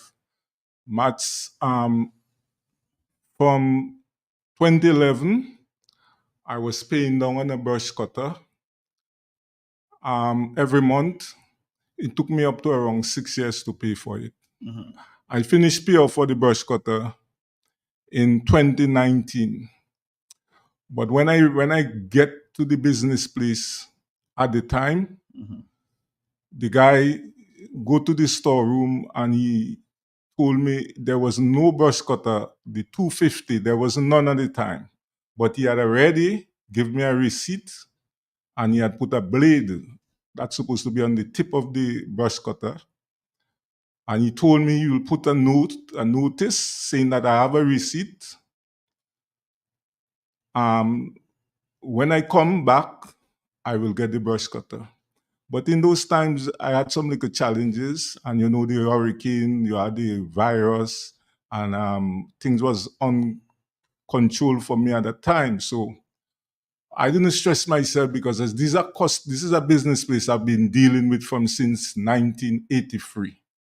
When I was in farming, I would fix my chainsaw there. I would buy my parts there. So I have a long relationship with them, and I had a little bit of confidence in them. I didn't want to go, with the receipt. But I ended up leaving because I had a trust in them for sure, because I tell you, I have a long business with dealing with them. So time running out, and I was very busy at the time. I was, really kind of confused at the time. So when I came back in 2002 to pick up the brush cutter, the guy... Is it 2002 or 2022? 2022, 2022. When I came to pick up the brush cutter, he did told me, the brush cutter not there as yet. They don't get a shipment yet because, you had the virus and everything was just falling down apart. So I didn't give myself no headache. So I still, trust the people because I know them and they know me. I was paying, like I said, I finished pay off for it. He gave me a receipt. But time ran on me, and I come back between those times and I buy two grinders. You see this big grinder? Mm-hmm. I bought two. Why is the machine was still in the custody? And they did remind me that I have a machine. I tell them, yes, just secure the machine for me because where I'm living now, I'm living by somebody. And I don't want to take in the machine in the place because it wasn't so big and, I don't want to be too much inconvenience. Time went on again, and then, I still trust. The lady came down once. The owner of the place is a woman. She came and she told me, the brush cutter come. What to do? I tell her, well, listen, my convenience where I live in now is not in the best. I'm living by somebody. Could you just secure the brush cutter for me? I'll come and pick it up. Like I tell her, I just bought two grinder after that. Time run on, so I decide I'm going for the brush cutter, which was last month. When I go, the guy took my receipt, signed it, And he threw it on me and he told me I got my brush cutter. But the first approach, I met the owner of the business there and she said, so long, she not in that. And I get my brush cutter. I was very surprised at her, you know, the way she approached. So if you approach me in that form, you don't expect your cashier going to do anything out of his control. So he signed my receipt, he threw it on me and he told me I get my brush cutter. So I think I say, but what I see then, you know, this is a serious problem. I may start going to land me in some difficulties I don't want to be in. And I cannot afford to be in that thing for $4,000. It's a lot of money. I've been working and paying them every month. And there was wholly brush cutter in the custody. So then I come back 2 days after and I asked the lady, but I say, you really don't give me my machine? She tell me, man, you got your machine and you got your machine. I say, ma'am, remember you come and you told me the machine come, you're going to sell it. I tell her, well, yes, sell the machine. When you get another shipment, I'll get my machine. So I tell her, look on your system and see if the number of that bill there, the bill you give me there, see if you don't sell that machine to somebody else. She search. She said, no. Her daughter come close to her and tell her, give me my machine. Because the day before, I went to her ex-husband, which is a children's father, and I tell her children's father to tell that lady, give me my machine. She did call them and tell them to give me my machine. She said, oh, you get my machine, I get my machine. So after I say, okay, I get two lawyers. One decide to take the matter to court, and court is a long process. And I said, let me go and talk to the commissioner, because I told them in the shop, anything happened to the lady, I don't want to be responsible. Because if tomorrow morning she fall in the street in Roseau from heart attack or high blood pressure, they're going to blame me, and I don't want to be in that. I've been through a lot of problems already in my life, and I don't want to be in them things. I'm begging her to give me my brush cutter. I'm trying to stay away from trouble. And I know what trouble is. I've been through trouble a lot. I have a human life on my hand, and I can't afford to be there, in arbitrariness. So I go to the commissioner and I inform him. I say, why I come to you? It's not for you to even send a police in. It's to protect myself. And I explain to him what is happening, because he's head of security. So he did send 3 police down there. But when he sent 4 police, it had a young woman in it and 2 other officers. So when they get to the office, one of the officers approached the cashier that say he gave me the machine. Last month he signed my receipt, He telling the officer he can't remember if he did give me the machine. The owner of the place saying, when I come and pick up the machine, she wasn't there, but you wasn't there. How you know I get the machine? So we had an argument. The lady police almost fight me. Them people actually telling me, get out of the place. The lady say I come in there and make trouble. If I was make trouble, the first time I come there, if I had to make trouble, the police would come and arrest me. And Matt, look my receipt here. When you go buy a stuff and they give you 2 receipts, if you go in with the goods one time, they sign it, they stamp it, and they let you sign one, and they keep one as a copy. Look my receipts here, as you can see. If you think I'm lying. And I get a bad treatment from the police. The police was more vexed than me. Me that's supposed to be vexing. So what are your lawyers saying at this time? Because the matter is still out there. Yeah, the matter is out there. The lawyer decided to take it to court, but I'm trying to get the lady to just give me my machine. Max, I'm going to 2 priests already. Monday night there was 2 religious church leader on Q95. I did call them to tell them to pray for me, and I tell the priest I don't come to him to go and tell the lady to give me my brush cutter. Just pray for me, because I please trying to keep this thing under control. I went back after that and I spoke to the commissioner. I tell him he have some officers there. You cannot send these people to do investigation, because to me sometimes when the commissioner give the officers orders to go and do things, before they go, they either call the person and they talk over your head, and they give the police giving the woman all the rights. The first thing the officer asking me. So we're coming to the end, because we don't have too much time. Yeah, I understand. So what are you gonna do at this time to get this machine that you're looking for? But of course, Matt, I have to get my machine. Matt, $4,000. I tell you, it take me 6 years to pay for that. dragging. I have to hustling sometimes. A little 100 I giving them, a little 60 I giving them, and I want my machine. And if you look on the bill there, the number on the receipt bill there, somebody out there have that machine because she told me she sell it. So why you don't want to give me my machine? Like if I told her, if somebody hold the company for 20 years, it can be $1,000. They would look to sue the person. They would never let the money escape. It can be $500. So are you going to sue them now that they haven't given you your machine? But I must get my machine and I don't want trouble. That's what I'm telling you. I need to get my machine and I'm telling the public that. And the public here, I tell you, yesterday I go back by the commission, I talked to him about it. And the youngest officer that didn't harass me that day was the driver. The driver was watching the lady straight. He never said a word to her. And the lady was just sweating from her forehead. And I know he know. That's the youngest officer that know I don't get my brush cutter. It was the driver. He alone that never treat me good. The other three, they talk all nonsense to me, tell me if I think it not somewhere else, I go and buy the brush cutter or I give it. And when I get it, I lend it to somebody and I can't remember. Police, you don't do those kind of things to people because people in society and they have a little business all the side. So before we go, what's your next step? Because we're running out of time. Yeah, Max, I trying to deal with that, like I tell you, in peace, and I want peace over that matter. I spent a lot of years in jail already, Max. You see me then, I gone through a lot of battles. I make a lot of mistakes, which I regret some of them today. I told you, I have a human being life on man, and it's one of the hardest things I have to deal with. It's not an easy road, so I don't want trouble, and that's what I tell the commissioner. Anything wrong with that lady, any vandalization, if she go in a bed and she don't get up, nobody will come in and harass me. Nobody will come in because I go to her family, I go to her ex-husband, the husband tell her, give me my machine. You understand me? The husband tell her, give me, her daughter tell her in front of me, give me my machine. Why you want to hold my machine for? And I tell her, I come into these people since in her father days, when her father was fixing chainsaw. They didn't big like that. It's we the farmers. Everybody know. It's we the farmers that used to come and fix our little chainsaw. They didn't have nothing. And I don't like them kind of problems. I too old for them things, bro. All right, I'll tell you what. Because of time, we'll have to excuse you this time. And I'm hoping that you get your quota there from that company. Okay, all right, thank you.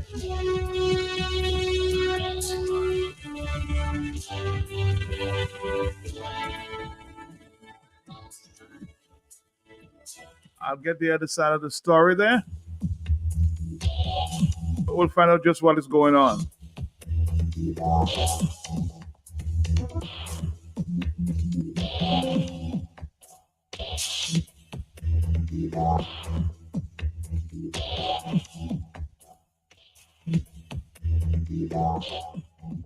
If you know your favorite store, dial it now. 612-1253. That's Mega. You can rely on Mega for some real deals on name brand clothing and electronics. High quality, low price. We are a wholesale and retail store located in Calabishi, right on the main road.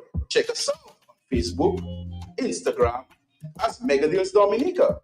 Like our page. Check out our stuff. Call us. Visit us. Would appreciate that. Come try it on. Love it.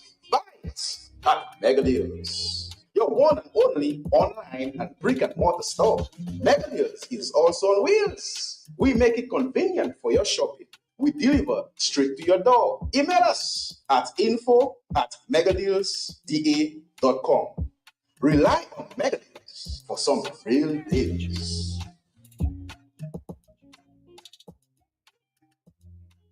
The Dominica Institute of Customer Service invites you to the 2024 Service Excellence Conference and Awards. This premier event will spotlight the true stars of service across Dominica with 6 individual categories and 13 business categories. 19 exceptional service professionals and organizations will be honored for their commitment to excellence. But this year, we're taking it up a notch. Alongside the awards, we are hosting an empowering conference, offering valuable insights and strategies to elevate service delivery to new heights.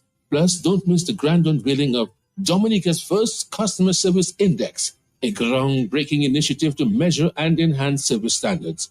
Join us on October 5th at 7 p.m. at the Fort Young Hotel for an unforgettable evening of inspiration, learning, and celebration. Nominations are open until September 30th. Don't miss this chance to recognize the service stars among us. See you there.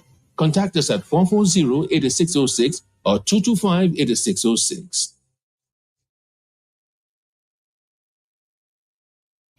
Where am I going to find a necklace to match that dress? What do you mean where? The Muslim store. Where?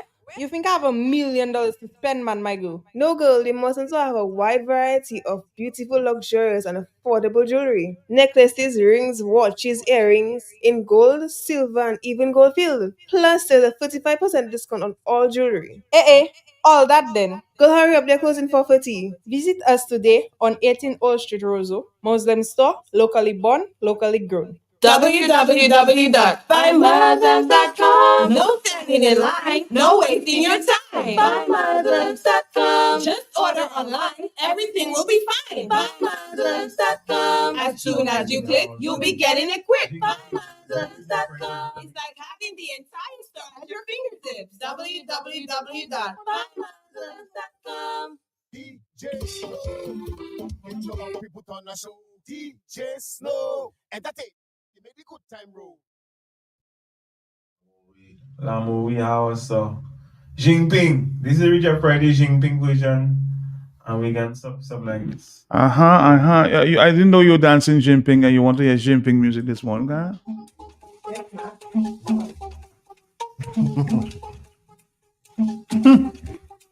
Karen dancing Jinping.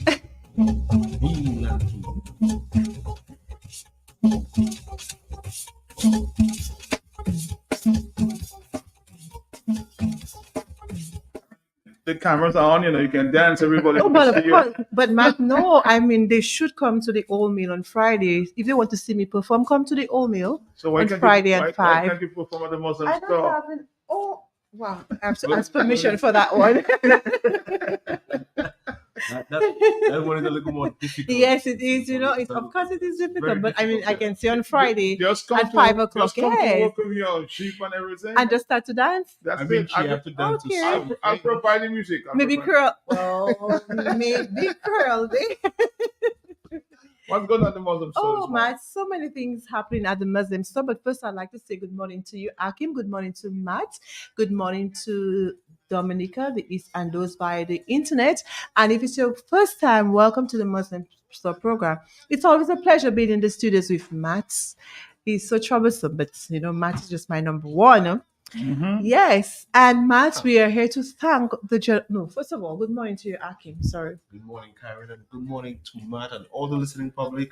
Every morning I like to send my morning love and praises to my parents, my mother, my father. Hope you guys have a wonderful day this morning. I'm just living up to Karen to I know she was going to say some stuff, so we're just living up to Karen to go ahead and give that message to all the listening public. Okay. We just like to thank the general public, Matt, for coming out during our White Friday weekend White Weekend sale. It was great. We made lots of money, yes. And we want to thank you, Matt. We want to thank Franklin for being with us. Franklin, was with us for the past few days, and we had a great time. 3 days. You had Franklin Friday, Saturday, and Monday. Yes. Yes, and it was a great time having Franklin. Franklin had that voice, Matt, So it's like, as soon as they hear Franklin's voice, somebody just have to step into the store. And we just want to thank the general public, coming out to support us. And without you, there won't be a universal elegance. So we just want to say thank you again and just continue shopping at the Muslim store where we have the best products at the best prices. But today it's all about things for the Creole season. Yes.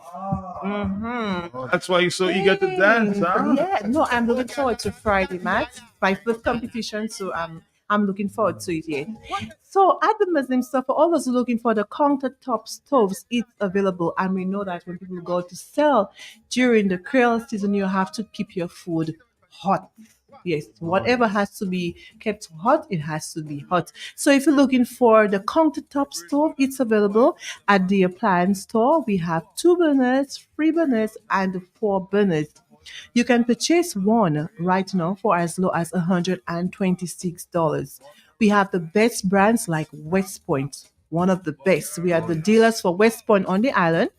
So if you're looking for a countertop stove, it's available at the appliance department, and you can purchase it for as low as $126. And as I said before, for people who going out to sell, who will be having food, especially maybe fish, water, you need to keep it hot. So you need something to keep your food hot, and it's possible. So you can purchase it right now for as low as $126. Good price. Very Oh, good great price. prices.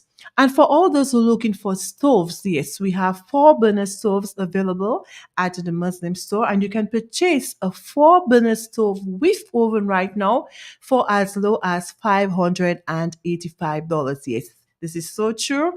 $585. A 4-burner stove with oven at the appliance store right now for only $585.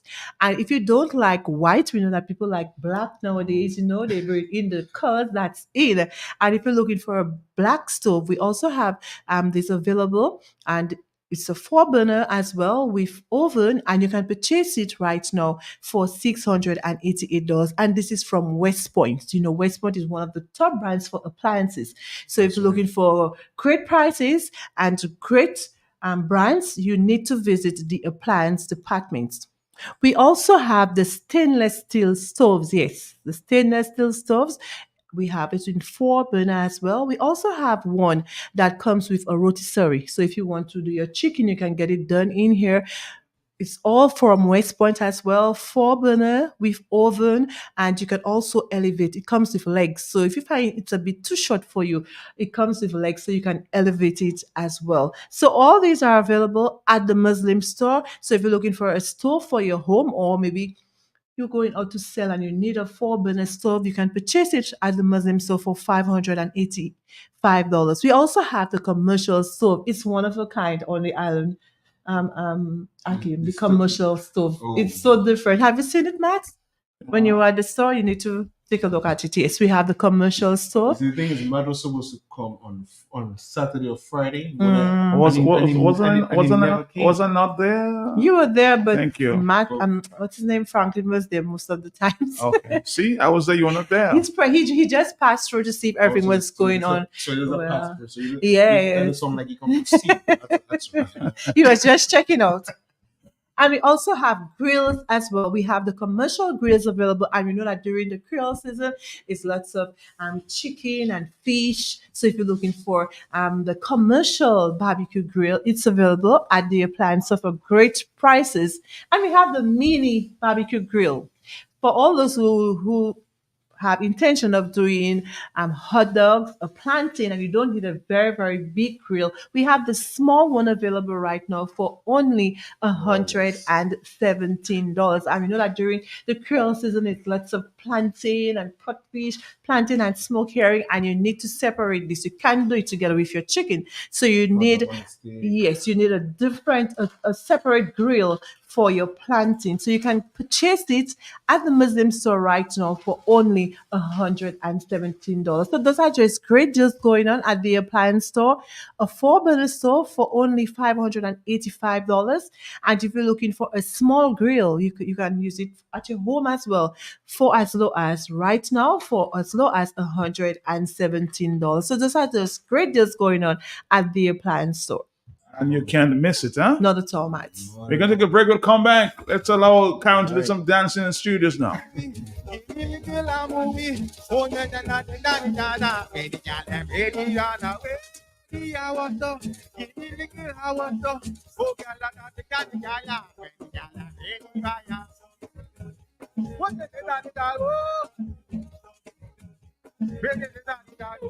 am I going to find a necklace to match that dress? What do you mean where? Girl Muslim store. Where?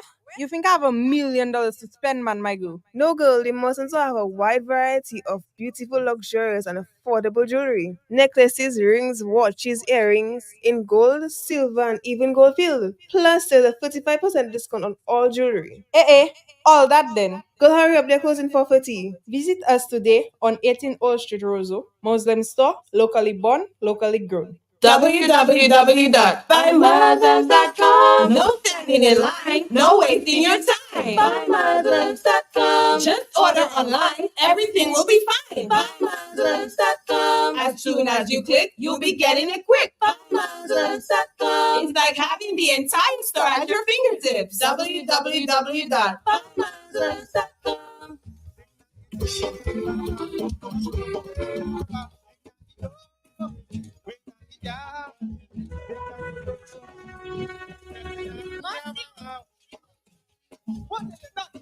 I never knew you could dance like that, Karen. But of course, Matt, and you see Regis from Jordan, you see how much great talents we have coming out from our community. I think the Reg whole and island Colleen has a and lot of talent. yes, Whole but I mean, I have to talk about my village, Jordel. So we have Reg, we have Colleen, and of course, we have our choir. And we have Karen. Of course, we have Karen as well all the time. Let's All right. continue this morning. And as we talking about the season itself, and for the we want to go to the homes department where we want to call out to all the restaurants, the bars, the guest houses, the Airbnbs, the hotels.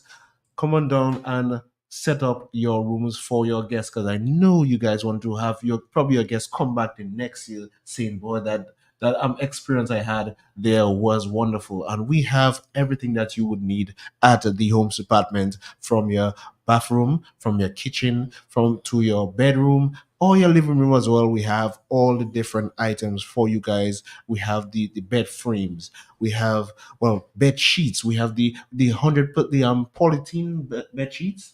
Yes, we have a lot of different types of bed sheets, and also rugs as well. If you're on the rabbit rug, the rabbit rugs just be so nice. Sometimes if I come down for festival and I lie down on a rabbit rug, I'm telling you, I might not want to go and jump up. You might forget you have to go I might forget I have to go and jump up. So, and we have a lot of different items at the homes department for you guys. And also we have this deal. If you guys owning an Airbnb, the guest house, the hotels, if you come to the store and you bring probably identification showing that you own one of these places, we do give wonderful discounts on those whatever item that you're going to take. If it could be curtains, it could be bed sheets, it could be pillows, it could be a lot of different things for your homes as well. We have it all at the homes department, and we at the homes department as well still want to give thanks to the public for taking part in our sale that we also had on Monday as well. So we want to thank all the customers who partake in our sale that we had on Monday. And as we say at the Muslim store, we love you guys, the customers, and we always show appreciation because you guys show a lot of support to us for the Muslim store. Either be the appliance department, the homes department, also the engineering department as well. And I want to thank all you guys. And just remember, for the Creole season, we will be available to give you guys a lot of good items to set up your Airbnb, your restaurant and bars, because we have a lot of serving utensils. We have pot sets, we have stainless steel, we have the aluminum ones as well. We have different ones. You want to make your kalalu soup, your crab kalalu. I mean, I cannot Not really, like that too. Look at this. I can't really eat crab kalalu, so I wonder how she knows that. Well, I mean, she said you use the number one, so I mean, you should know. Okay. Exactly. Yeah, so I just want to, as I said, tell all the customers you can come on down, or you can call at 448-5102. That's 448-5102. Or you can WhatsApp us at 275-2811. That's 275-2811. I just want to, as we're wrapping up, I just want to thank you, Matt, and thank all the listening public once again and hope you guys a wonderful day and a wonderful rest of your weekend and the season as well. Stay safe. And you eat wild meat, or you eat crabs. The season is open. Yes, but of course, Matt, you have to have something from Dominica. You cannot not have. You have to have a callaloo or something. Not manico. Now I'll pass that one straight to Matt. If you do it in manico, when they do it in wild you meat, will have to have actually going to have callaloo. So many local dishes, So and for those not manico at all. No, not for me, Matt. I don't want that, not at all. well, if she don't eat manico, she don't eat wild mobile media. I don't want it. Oh no, and don't try to give it to me. Can I be vexed with you? Really? Yes, Matt. So I just want to remind the general public of all the great deals going on at the Muslim store. If you're looking for a countertop stove, it's available right now for as low as $126. We have 2 burners, 3 burners, and 4 available. If you're looking for a 4-burner stove with oven, you can purchase it at the appliance store for $585. For more information, you could call us at 448-5100, or you could WhatsApp us on 275-2135. That's 275-2135 in case you need to have some photos. It's not a problem. Just WhatsApp us and you'll get it done in a few minutes. So we just want to thank you, Matt. Thank you, Akin. Thank you to all our listeners. And I forgot to say good morning to the twin communities of Shoredale and Eggleston. Good morning to you, Merlin Xavier. Hope you're doing much better I today. suspect you should go up for the chairmanship or chairwoman of Shoredale Eggleston. You think so, You man? can start campaigning now. Okay, for next year, I'll think about it.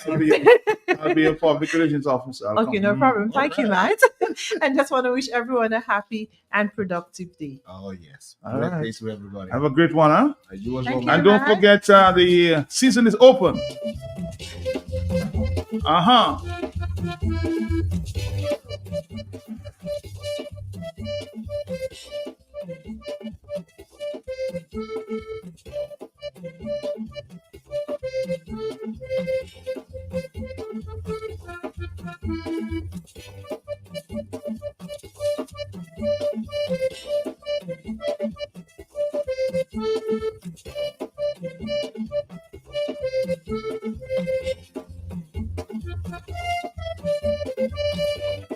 At the Forestry and Wildlife and Parks Division of the Ministry of Environment, Rural Modernization, Kalinago Upliftment and Constituency Upliftment wishes to inform the general public that the government of Dominica has approved the temporary lifting of the ban on hunting of wildlife for the period September 27 to December 31st, 2024. For persons in possession of a valid hunting license.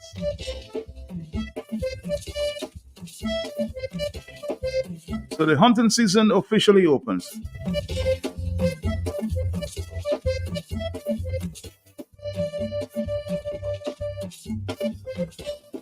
At 1 o'clock, we'll be talking about school violence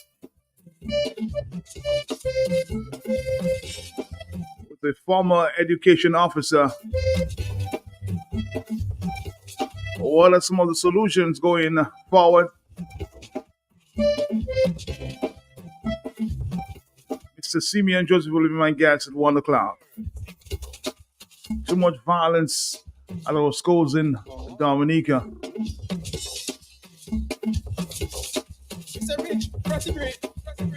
I'm sure you might have your own suggestions or solutions. Our young people need to stop this violence at our schools in Dominica, okay?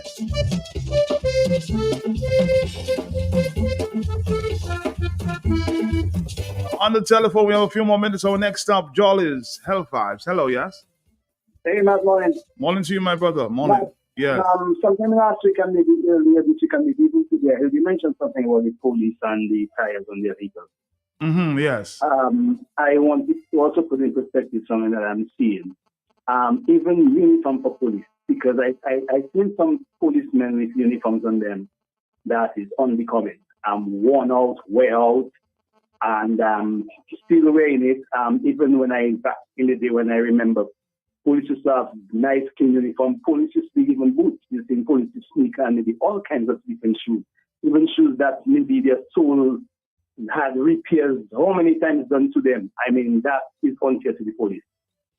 Maybe, I don't know if they're lobbying for themselves, but really and truly, I'm seeing police that are looking too unkempt to be a police officer in uniform and looking so unkempt. So I wanted to put that in.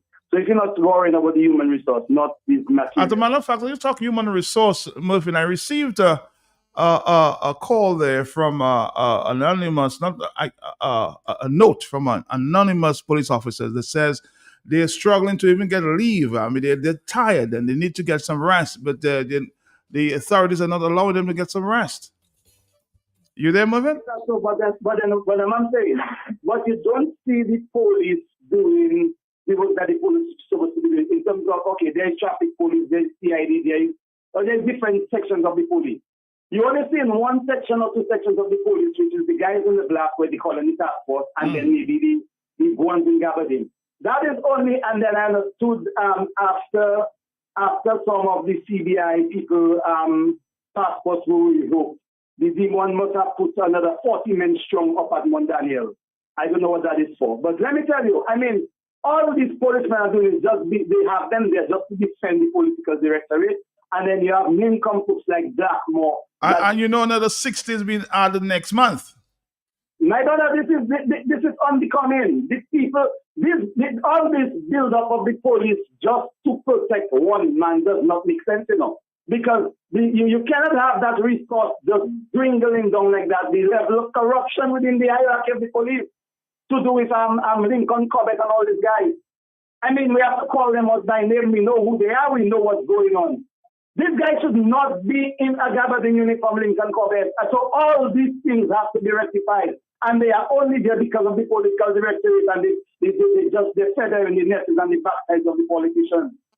My brother, this thing, we have to take this in serious, but police must take themselves serious too. Because when you see yourself in a shoe that you have to repair, so coming out, you're supposed to have government boots, you don't have government boots, you come in a sneaker, you have to change certain shoe into a color that is black just to suit your uniform. It is untidy, it is unacceptable. But I'm saying so many things are unacceptable, and I think people are accepting them, and it really galls me.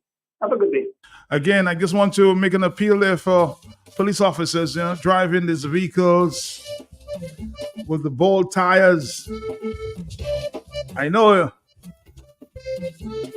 if I was the one, I would have already gotten a ticket, They don't hesitate to give tickets. Well, you have to pass around and ticket some police officers driving these said vehicles, Set the example.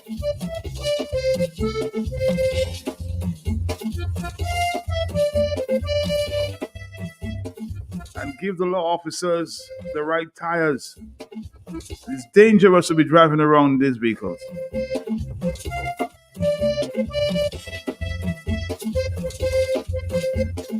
Our next stop, Health Vibes. Hello, talk to me on the telephone. Yes.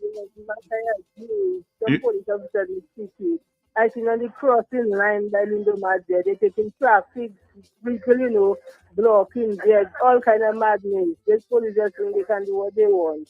So a lot of them doing nonsense and they need tickets. That's why I like Christopher, he just do that. He and Ulysses. They don't give me the government transport of they need to be right here. They should go around, as I said, and give tickets to the officers themselves. Hello, talk to me. Yes, we have a few more minutes. Talk to me. Good morning, Matt. Morning to you, yes. Let me chime in on Mr. Harper. May I? Yes, go ahead. Well, it's a pity he did not disclose to Dominica what business place it is, where that business place is. All I can tell you now is one business place that sells, the kind of merchants he is talking about. So, I mean, for a business place to have taken the decision to allow a customer to pay an item over 6 years, my God, that's mind-boggling.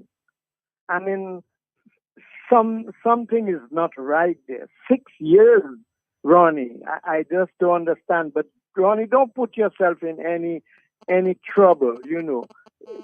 Try and resolve the matter with the law authorities and with your lawyer, and try to persuade the business owner to really see the light to settle this with you. And Matt, on the situation with the Castle Bruce school student stabbing, you know what it is? It's been 100 years of disrespect to the Kalinago people. We have been looking down on them. I listened to that video voice note by, is it his brother or his cousin, who explained everything, that young lad has been suffering with bullying, Matt. Matt, let me repeat the word, bullying. For years, they've been bullying him in the school, and he couldn't take more. It was the end for him. He couldn't take any more. Why must they be bullying the Kalinago school children, the school boys that way? You know, Matt, when I went to school, every morning my recess was taken away. I mean, I was really roughed up in school, and we never had knives in those days. We took it out on one another with fights, but Yes. I couldn't even fight myself. I was this skinny little young boy. I mean, that so I can understand what it is.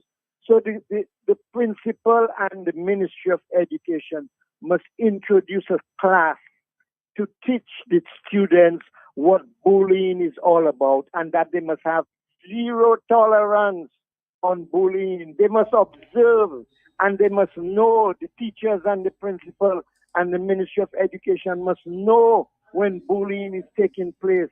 Because here is the result now, a stabbing. And what you're going to do to the young boy? You're going to crucify him? For years you've been bullying the Kalinago children. Take care, my brother. Take care. And I just received information as it relates to the police. You know, I'm being told there from a reliable source that a lot of police officers don't even pay their insurance and licenses. I heard Prime Minister Skerrit saying earlier this week that we have outstanding bills of over did he say $8 million or $139 million? I think some for licenses being owed. To police officers, as I said, pull up your socks because people are watching. If you have your private vehicles, you need to pay also your license and insurance. I just got a note about that. But again, next year, Hell Vibe. Stick around, Dominica. There's more. Let's do this and come back.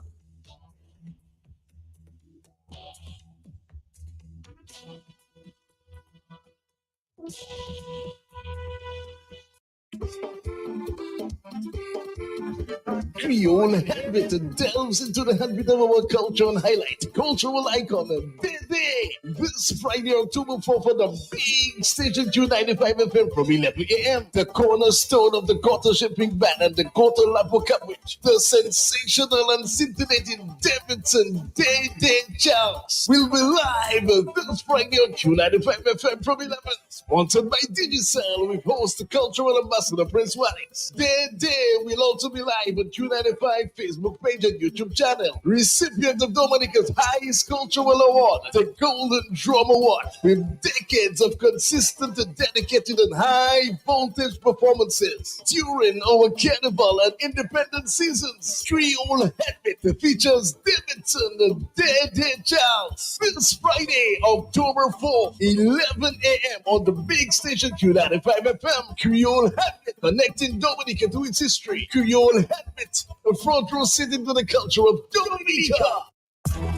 Want to stay ahead in the world of electronic communications? Then you've got to check out Excel Bytes, a production of the Eastern Caribbean Telecommunications Authority. We dive into the hottest topics affecting the telecom sector, from the latest innovations to the policies shaping your digital future. Tune in to Excel Bytes on the last 3 Thursdays of this month, September 12th, 19th, and 26th.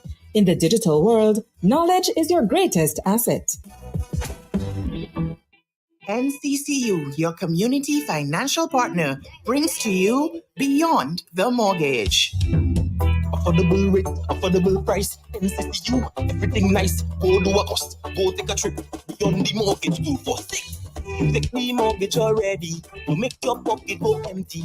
Beyond the Mortgage, NCCU will keep you steady. You need to buy a new fridge, you want to purchase a settee, get rid of medical bills, invest in deep with energy. Beyond the Mortgage, beyond the mortgage, beyond the mortgage. Everything nice. Beyond the Mortgage, beyond the mortgage, beyond the mortgage. NCCU for life. 246, yes. 246, wow. 246. Beyond the Mortgage, 2% savings, 4% retirement solutions, loans available at 6%, and our special BTM line of credit. Terms and conditions apply. Universal elegant, the place no shop. for home. Universal elegance, universal elegance, universal elegance. The place to shop for vehicle accessories. Universal elegance, universal elegance, universal elegance. The place to shop for appliances. Universal elegance, universal elegance.